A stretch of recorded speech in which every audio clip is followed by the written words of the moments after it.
Muitos católicos foram decapitados em 1535 por não aderirem aos chamados Atos de Supremacia de Henrique VIII, através do qual se proclamou chefe da Igreja Nacional Inglesa, porque o Papa Leão X se negara a reconhecer a nulidade de seu casamento com a sua primeira mulher, Catarina de Aragão, para poder desposar Ana Bolena. Henrique VIII matou milhares de católicos e sua filha Isabel, segundo Cobbett, em suas cartas sobre a reforma na Inglaterra, fez morrer mais pessoas em um ano do que a Inquisição em toda a sua existência. Quando Henrique VIII iniciou a perseguição protestante contra os católicos, existiam mais de 1000 monges dominicanos na Irlanda, dos quais apenas 2 sobreviveram à perseguição. Na época da imperatriz protestante Isabel, cerca de 800 católicos eram assassinados por ano. Henrique VIII mandou queimar milhares de católicos e anabatistas. O historiador protestante Henry Hallam afirma: a tortura e a execução dos jesuítas no reinado de Isabel Tudor foram caracterizados pela selvageria e o dano físico. Um ato do parlamento inglês decretou em 1652 que cada sacerdote romano deve ser pendurado, decapitado e esquartejado. A seguir, deve ser queimado e sua cabeça exposta em um poste em local público. Essa citação é do site Veritas. Sob seu sucessor, Eduardo VI, foram redigidos 42 artigos que expressavam a fé reformada anglicana. De 1558 a 1603, reinou na Inglaterra a rainha Isabel I, que implantou no país decisivamente o protestantismo de fundo calvinista, visando a total extinção da Igreja Católica. Isabel perseguiu os católicos e puritanos calvinistas.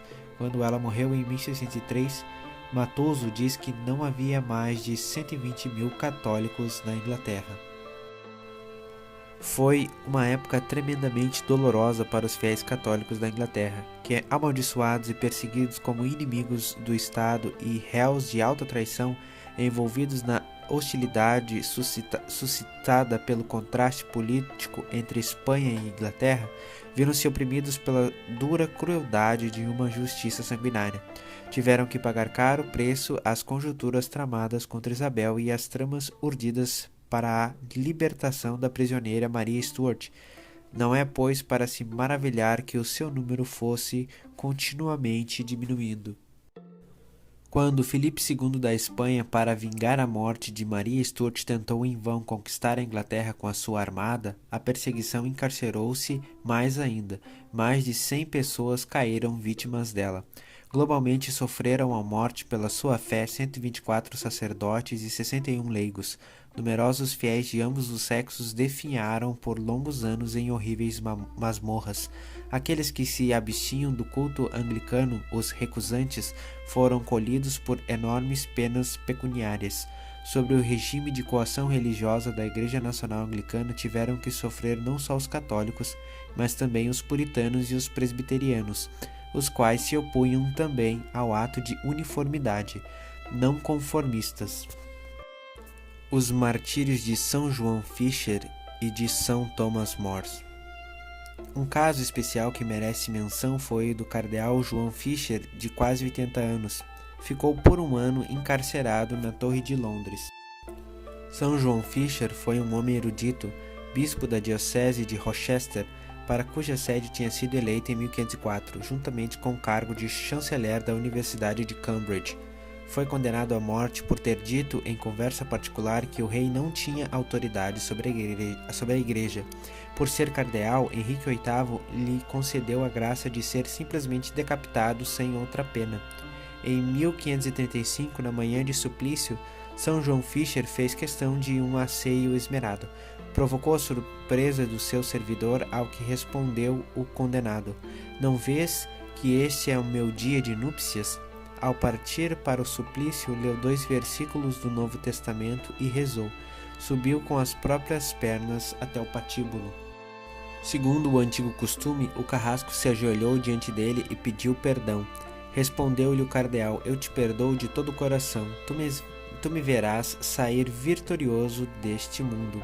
Dirigiu-se à multidão que assistia em tom de despedida, rezou ainda longamente e entregou a cabeça ao carrasco. Após a morte, esta foi exposta sobre a ponte de Londres. Outro mártir de Henrique VIII foi São Thomas More, primeiro-ministro do rei. Teve morte semelhante à de São João Fisher em 1535, sendo condenado 15 dias depois, por também não ter aceitado o ato de Henrique VIII.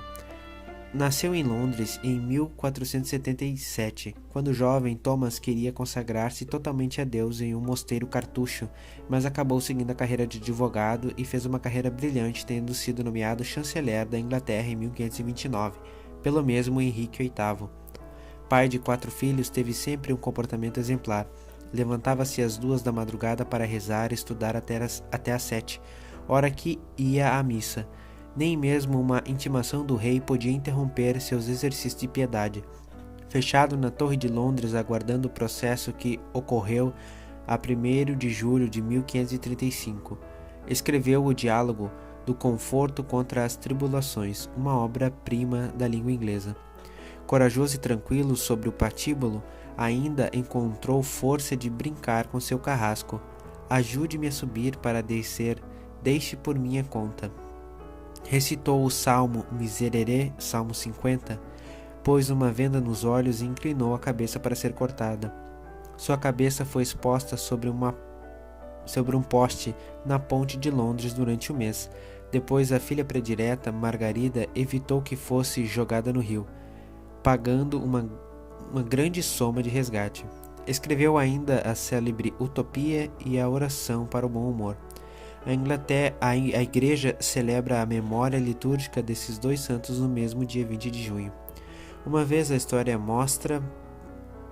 uma vez a história mostra que também os irmãos separados fizeram sua inquisição e mataram muitos fiéis católicos.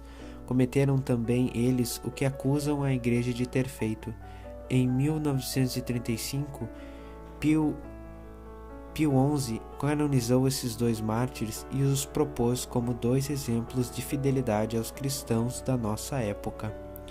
Citação de Sgarbosa e Giovannini.